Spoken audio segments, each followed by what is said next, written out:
오늘 본문에서 사도 바울은 재림의 문제로 인해서 혼란을 겪고 있는 데살로니가 교회를 향해서 영적 권고의 말씀을 주고 있습니다.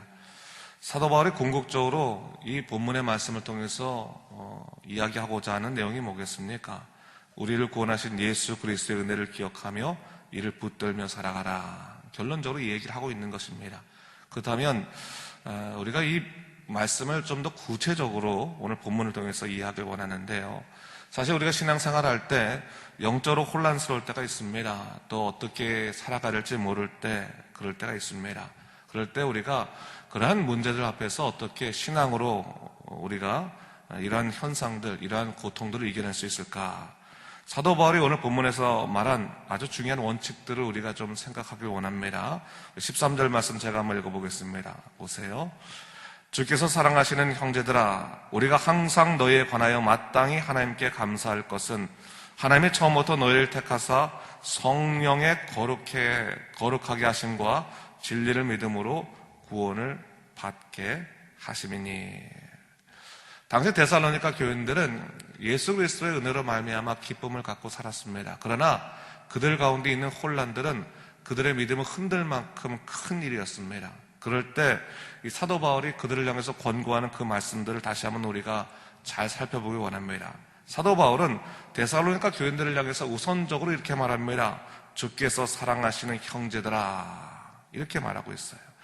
여러분, 우리가 믿음 생활할 때 사실 우리는 영적으로 혼란될 수 있는 일이 많습니다. 아니, 오히려 영적으로 혼란될 일을 겪는 미혹의 그런 공격들을 당하는 것은 당연한 일일 것입니다.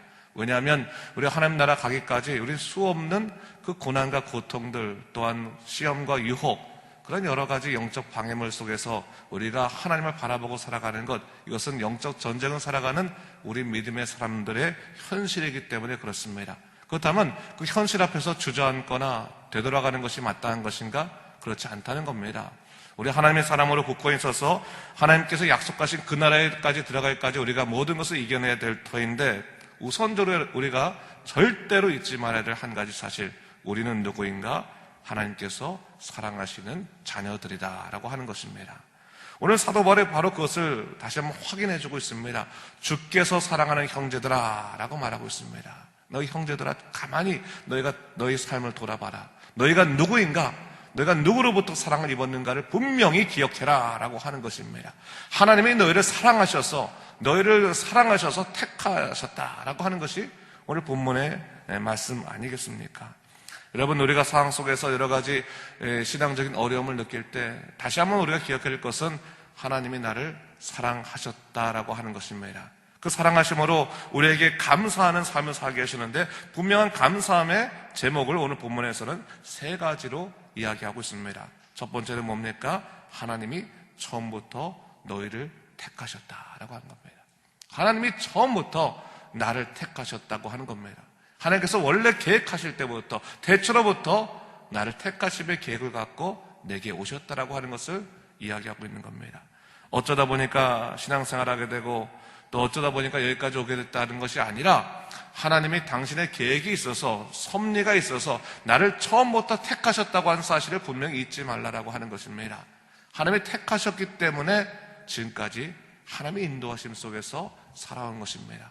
세상이 어려울 때 우리는 하나님께서 과연 계신가 안 계신가 헛갈리면서 또 하나님에 대한 부재감을 느낄 때가 있는데, 그럴 필요 없다는 겁니다.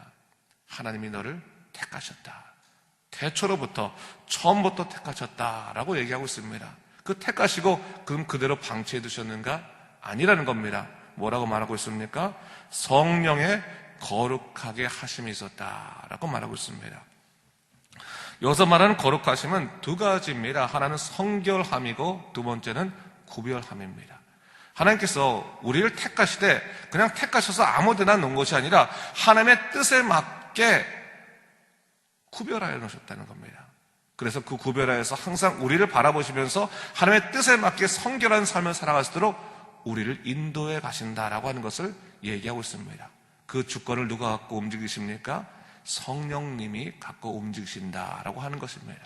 하나님이 우리를 택하시고 난다면 우리를 그냥 두시는 것이 아니라 성령을 통해서 우리를 보호하시고 성령을 통해서 우리를 구별하시고 성령을 통해서 우리를 성결케 하신다. 그 거룩하심의 은혜가 우리에게 있다라고 하는 것을 다시 한번 확인해주고 있습니다. 우리는 버림받지 않았다고 하는 것입니다. 하나님의 놀라신 은혜 가운데서 살아가고 있다고 하는 것입니다. 여전히 하나님께서 우리를 돌보시고 계시다고 하는 것을 다시금 확인시켜 주고 있는 것입니다. 바로 그러한 하나님의 돌보심의 은혜, 하나님의 거룩하심, 그 은혜 가운데서 하나님께서 우리에게 어떠한 삶을 이루셨는가? 믿음으로 구원을 받게 하시는 삶에 이르게 하셨다라고 하는 것을 이야기하고 있는 겁니다. 여러분, 이 세상을 살아갈 때 우리가 가장 감사해야 될 제목이 뭐겠습니까? 우리가 이룰 수 있는 가장 커다란 성공이 무엇이겠습니까? 그 성공은 바로 믿음으로 구원을 얻은 하나님의 의가 우리 삶 속에 이루어진 것입니다. 내 의가, 내 꿈이 이루어지는 것보다 더 중요한 것은 나를 만드신 하나님의 뜻이 이루어지는 것입니다. 하나님의 계획이 이루어지시는 것입니다. 하나님의 계획이 이루어지는데 가장 절정은 예수 그리스도를 통해서 나를 죽음에서부터 건져내서 영원한 생명에 이르게 하시는 겁니다. 이것이 하나님의 놀라운 계획의 최고봉입니다. 우리가 인생을 살아가면서요, 나름대로 계획을 다 갖고 있지 않습니까? 다 우선순위가 있어요, 우선순위.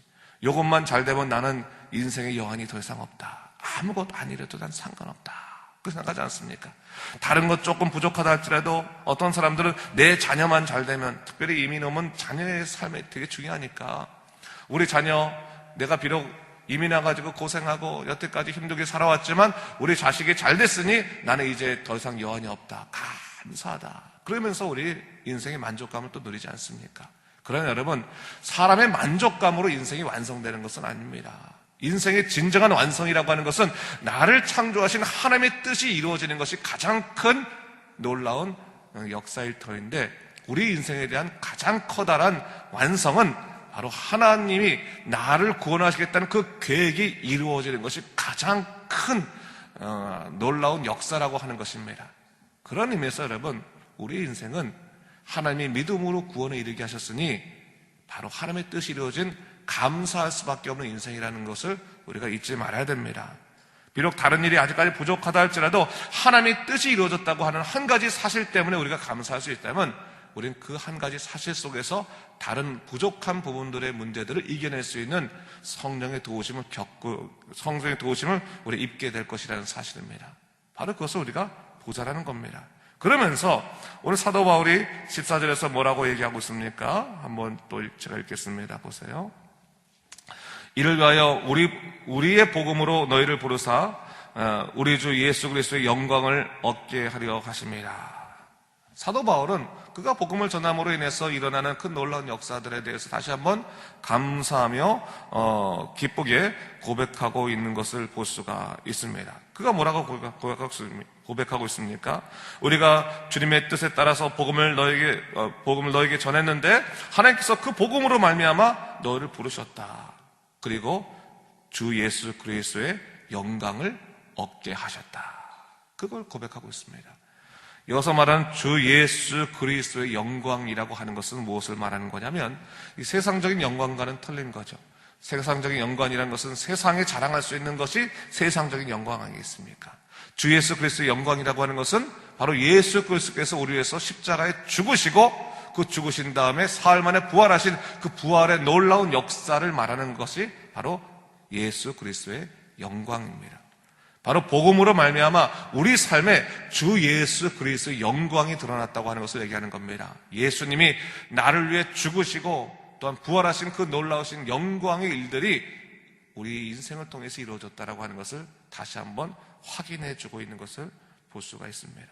그런 의미에서 본다면 우리 인생 가치로운 거죠. 얼마나 소중합니까? 여러분, 남들이 뭐라 그래도 우리의 인생 가운데 주 예수 그리스도의 영광이 드러났습니다. 그래서 여러분, 다른 부분에 있어서 내 인생 잘못됐다, 내 인생 좀 이렇게 비참하냐, 이렇게 생각할 필요가 없는 이유가 뭐냐면 바로 예수 그리스도께서 나를 위해 죽으시고 부활하시는 놀라운 역사를 우리 인생을 통해서 보여주셨기 때문입니다. 그런 의미에서 우리 인생의 가치를 좀 찾을 필요가 있는 거죠. 자, 그런 의미에서 15절에 이렇게 영적으로 권고합니다. 자, 이게 쭉 설명한 다음에 복음의 놀라운 은혜의 역사 설명한 다음에 사도 바울이 궁극적으로 이제 격려의 말을 하고 있는데 15절 말씀에 이렇게 얘기하고 있습니다.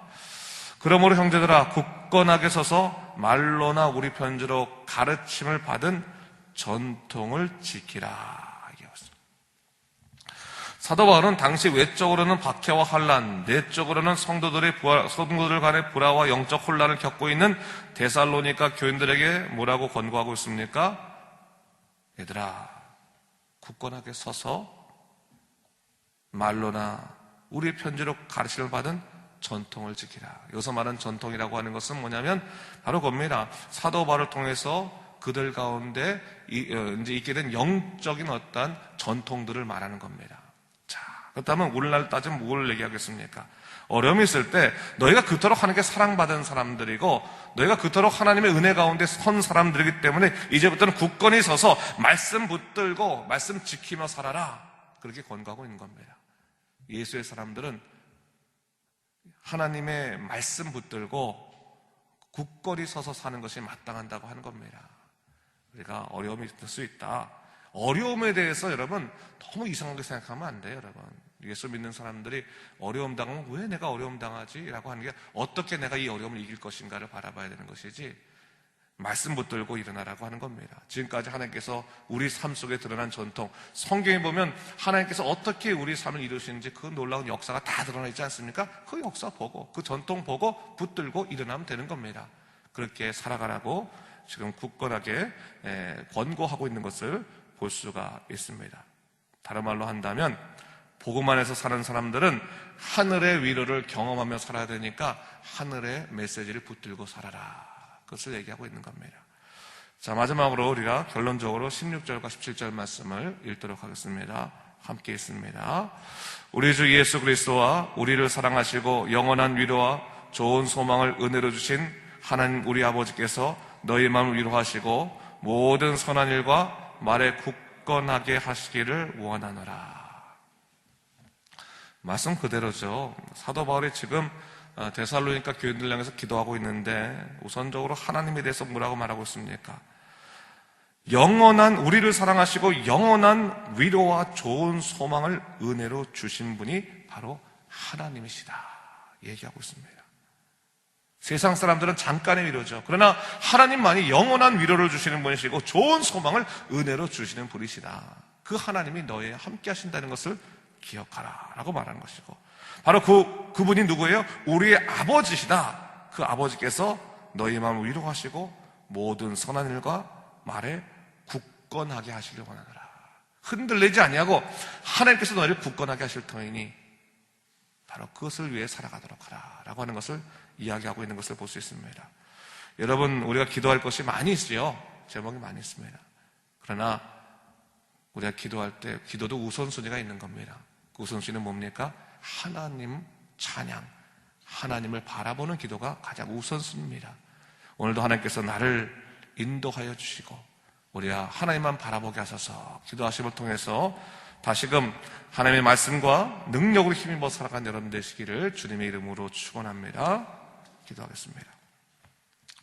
주 하나님 아버지 참으로 감사합니다. 이 아침에 사도 바울이 데살로니가 교인을 향해서 다시 한번 하나님의 사랑에 관해서 예수 그리스도의 은혜에 관해서 지금 이야기하고 있는 것을 볼 수 있습니다.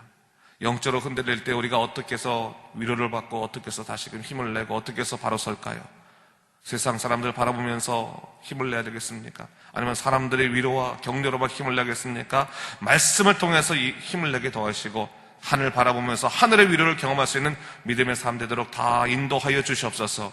우리가 주님의 부르심을 입어서 이곳까지 왔사오니 주여 주의 부르심에 따라 살아가도록 인도하여 주시고 오직 성령의 능력과 놀라우신 약속의 은혜로 말미암아 살아갈 수 있도록 주여 붙잡아 주시옵소서. 오늘 하루도 아버지 하나님 세상에 흩어지지 아니하게 도와주시고 오직 예수 안에서 하나님 바라보며 하나님의 은혜를 누릴 수 있는 삶 살게 도와주시고 작은 삶의 일들 가운데서도 하나님의 손대심을 놓치지 않도록 주여 인도하여 주시옵소서.